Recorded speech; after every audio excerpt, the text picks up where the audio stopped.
Kaixo, gu Elgoibar BHIko Biologia eta Geologiako DBH lauko ikasleak gara, eta ondorengo bideoan plaka litosferikoen arteko ertz divergentei buruzko azalpenak emango ditugu. Ikusten duzuen bezala, bi plaka ozeaniko ditugu. Ertz divergenteak bi plaka elkarrengandik urruntzen direnean ematen da. Hau, ozeano ondoetan edota litosfera kontinentalean eman daiteke. Gure bideo honetan, ozeano ondo batean bi plaka urruntzen ari direla ikusten dugu. Plaken mugimendu hau konbentzio korronteak eragiten dute.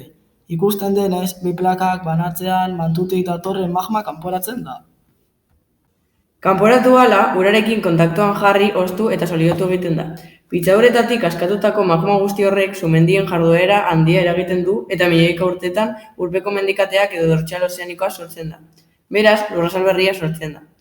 Esan bezala, plakak urruntzen doaz. Horregatik, australiaren erdiko sakonunean, riftean, material berriagoak izango ditugu. Eta ertzaren alde banatan urrundu ahala material zaharragoak topatuko ditugu.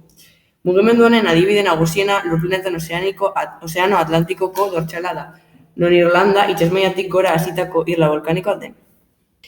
Hau izan da gure proiektua, espero dugu plaka ozeanikoen mugimenduak ondo ulertzea, eskerrik asko.